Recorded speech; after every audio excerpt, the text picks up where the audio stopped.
उसे कोरकन बनाकर पेश किया जा सकता था। इस मकसद के लिए नेमिरोव ने एक ख़ास किस्म का दोहरा ड्रेस तैयार किया, जिसमें बैटरी सेल के ज़रिए रोशनी होती थी और रात को दूर से देखने पर लगता था जैसे उस ड्रेस को पहनने वाले के जिस्म में आग लगी हुई है। फिर एक ताज बनाया जिसमें रबड़ के नकली सांप लगाए गए थे। चाबी देने पर ये सांप बारी बारी ताज से बाहर लपकते थे।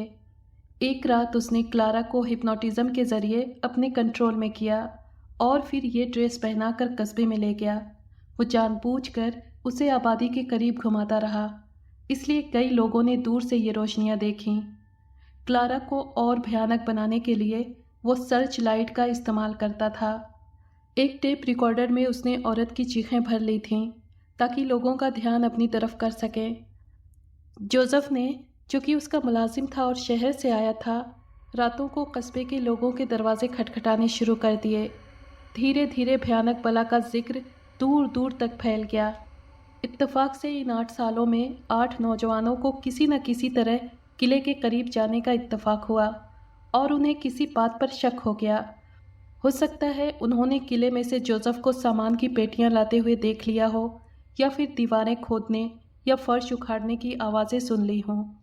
बहरहाल डॉक्टर रातों को किला पोर्की के करीब आने वाले हर शख्स को क्लारा की एक झलक दिखाकर डरा देता। फिर उस डरे हुए शख्स की कमर में एक खंजर घोंप देता। कत्ल के बाद उस शख्स का सर तन से जुदा कर दिया जाता। ऑपरेशन रूम में ले जाकर नेमिरोव झिल्ली और पेंट की मदद से मकतूल के सर को पत्थर के एक बिना सर वाले स्टैच्यू में फिट कर देता। वो स्टैच्यू उसने बर्लिन के एक संग तराश से ख़ास तौर पर बनवाए थे। उनमें से एक औरत का था और दूसरा मर्द का। इस ढोंग के 2 फ़ायदे थे। एक तो ये कि उसका जुर्म छुप जाता और कत्ल की जिम्मेदार कोरकन बला ठहरती थी। दूसरा फ़ायदा ये था कि कस्बे के बाकी पढ़े लिखे लोग, ख़ास तौर पर इंस्पेक्टर और जज साहब, खुद भी इस बात पर यकीन करने लगे थे और दूसरे लोगों को किले में जाने से मना करते थे। मैंने अभी जो भी बयान दिया उसके सबूत में दोनों स्टैच्यू, चेहरे और सारे जिस्म पर चढ़ाने की मोमी झिल्लियाँ, पेंट और क्लारा को गोरकन बनाने के लिए ख़ास किस्म का ड्रेस और ताज मुझे डॉक्टर नेमिरोव के कमरे की बड़ी अलमारी में से मिला। ये चीज़ें मैं इंस्पेक्टर के हवाले कर चुका हूँ। ब्रूनो इस कस्बे में आया तो 8 कत्ल हो चुके थे, लेकिन कातिल का कुछ पता नहीं चला था। डॉक्टर नेमिरोव चूँकि इंस्पेक्टर और जज को यकीन दिला चुका था कि लाशें पत्थर में बदल गई हैं, इसलिए वो दोनों भी अनजाने में उसके मोहरे बन गए थे और लाशें सिर्फ इसलिए छुपाते और मुकदमे को जल्द से जल्द ख़त्म करते थे कि कस्बे के लोगों को पता चल गया तो वो यहाँ से भाग जाएंगे। ख़जाना तलाश करने की मुहिम ज़ोरों पर थी। इसके बावजूद कामयाबी नहीं हुई थी, लेकिन डॉक्टर नेमिरोव को ऐसी कोई ख़ास जल्दी भी नहीं थी। वो धीरे धीरे किले की चीज़ें समेटता, उसकी टाइल्स उखाड़ता और पेटियों में बंद करके शहर भेज देता। इसीलिए आखिरी पेटी यहाँ से 3 महीने पहले भेजी गई थी। डाकखाने की रजिस्टर बुक्स इस बात की गवाह हैं। ब्रूनो कस्बे में आया तो सबसे पहले डॉक्टर नेमिरोव से मिला, लेकिन डॉक्टर को ये मालूम हुआ कि वो आर्टिस्ट है और किले की तस्वीरें बनाना चाहता है, तो उसे बहुत परेशानी हुई।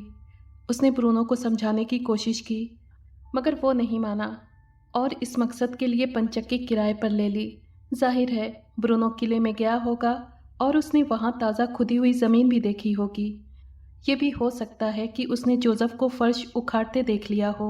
बहरहाल नेमिरोव ने मजबूर होकर उसे रास्ते से हटाने का फ़ैसला कर लिया। उसे मालूम था कि साशा ब्रूनो को चाहती है और साशा का बाप उसे जॉनी लोहार से ब्याहना चाहता है। उसने प्लान बनाकर शाम के वक्त साशा के बाप के कान भरे और जॉनी के सामने उसे उकसाया कि बेटी की शादी जल्द से जल्द कर दे। साशा का बाप तो पहले से ही तैयार था, उसने हामी भर ली। इसीलिए ये बात मैंने उससे मिलकर मालूम कर ली है कि जिस शाम साशा कत्ल हुई उस शाम डॉक्टर नेमिरोव जॉनी को लेकर उसके पास आया था। डॉक्टर नेमिरोव को यकीन था कि ये खबर सुनते ही साशा ब्रूनो को बताने जाएगी और वापसी पर चूंकि रात हो चुकी होगी, इसलिए वो ज़रूर उसे छोड़ने आएगा। ये बात वो पहले से ही जानता था कि ब्रूनो किले से डरता नहीं और आने जाने के लिए हमेशा वही रास्ता अपनाता है। जिस पर ज़्यादातर लोग दिन के वक्त भी सफ़र नहीं करते। उसका अंदाज़ा सही निकला और नतीजा उसकी उम्मीद से भी जल्दी सामने आ गया। ब्रूनो ये खबर सुनते ही कस्बे की तरफ भागा ताकि साशा के बाप से बात कर सके। साशा उसके पीछे लपकी। डॉक्टर नेमिरोव क्लारा और जोसेफ के साथ किले से निकलकर पंचक्की की तरफ आ रहा था कि ब्रूनो दिखाई दिया। चूँकि ब्रूनो उन तीनों को एक साथ देख चुका था, इसीलिए भयानक बला का भ्रम उस पर खुल गया था। अब तो उसे कत्ल करना और भी ज़रूरी हो गया था। जोसेफ और नेमिरोव ने उस पर हमला कर दिया। ब्रूनो ने बचाव की बड़ी कोशिश की मगर कामयाब नहीं हो सका। उन्हें चूँकि जल्दी थी और साथ ही इस बात का डर भी कि शायद साशा भी पीछे आ रही हो। ये भी पॉसिबल है कि उन्होंने साशा की आवाज़ सुन ली हो जो वो ब्रूनो को रोकने के लिए दे रही थी। इसीलिए जोसेफ ने फ़ौरन रस्से की मदद से फंदा तैयार किया और आधे बेहोश हो चुके ब्रूनो को पेड़ की डाल से लटका दिया। अब वो चीख नहीं सकता था क्योंकि रस्सा उसके गले में था। वो इस काम से फ्री हुए ही थे कि साशा आ पहुंची। उसने ब्रूनो को नहीं देखा था, लेकिन घबराहट में नेमिरोव ने यही सोचा कि वो उन्हें ब्रूनो के साथ झगड़ते देख चुकी है और उनका राज फाश कर देगी, इसलिए उसे भी मौत के घाट उतार देना चाहिए। इसी बीच में उन्हें कैमरा और टेप रिकॉर्डर सेट करने का मौका मिल गया था। गोर्गन की शक्ल देखते ही वो बेहोश हो गई और जोसेफ ने बड़ी आसानी से उसकी कमर में खंजर घोंप दिया। यहाँ तक बात साफ है, लेकिन ये बात समझ में नहीं आती कि उन्होंने ब्रूनो को डाल पर लटकते क्यों छोड़ दिया।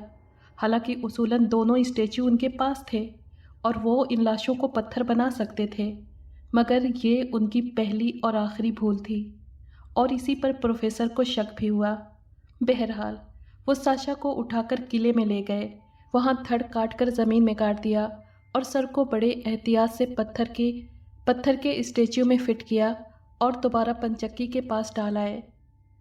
पत्थर के स्टैच्यू और लाश के सर को मिलाने, मोमी झिल्ली ऊपर चढ़ाने और गर्दन का जोड़ पेंट करने के ज़रिए छुपाने में 6-7 घंटे लग जाते हैं। पॉसिबल है इस काम में सुबह हो गई हो और ब्रूनो की लाश पर ये अमल नहीं दोहरा सके और इसीलिए ब्रूनो की लाश पर ये काम नहीं कर सके। ये सब मेरे अंदाजे हैं, वरना तो असल बात का पता सिर्फ नेमिरोव को होगा। मेरी बात का खुलासा सिर्फ ये है कि इन सब कामों से फ्री होकर वो लोग हॉस्पिटल चले गए और अगले दिन जो कुछ हुआ उसके बारे में तो आप जानते ही हैं। एक बात अलबत्ता बहुत ध्यान देने वाली है, सिपाही और ख़ुद इंस्पेक्टर गोर्गन की कहावत पर इस कदर विश्वास करते थे कि लाश की ज़्यादा देखभाल करने की ज़रूरत ही महसूस नहीं की जाती थी। पथरीली लाशें देखकर इनके हाथ पांव फूल जाते थे।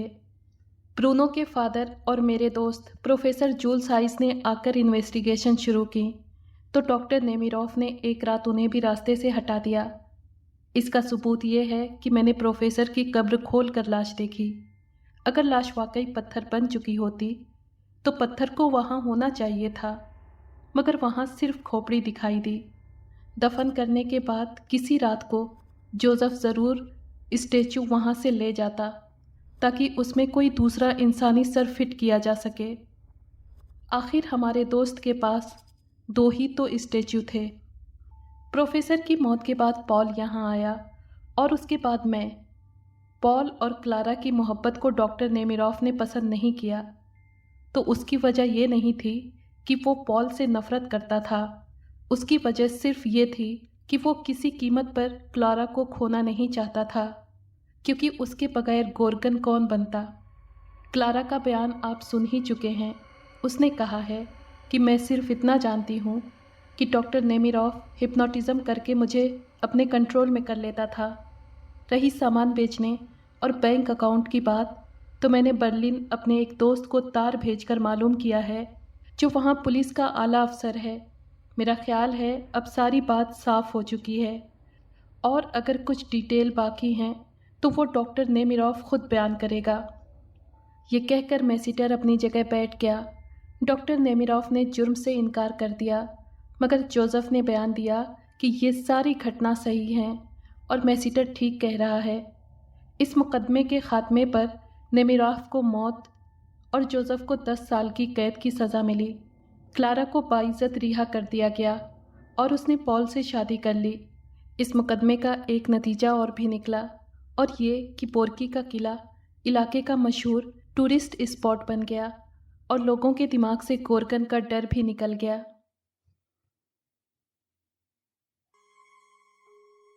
अगर आपको ये कहानी पसंद आई है तो प्लीज़ लाइक और शेयर करें और कमेंट बॉक्स में अपनी राय का इजहार कीजिए। अगर आपने हमारे चैनल को अभी तक सब्सक्राइब नहीं किया है तो प्लीज़ सब्सक्राइब कर लें और बेल आइकन को प्रेस कर दें ताकि आने वाली हर कहानी का नोटिफिकेशन आपको मिल सके। शुक्रिया।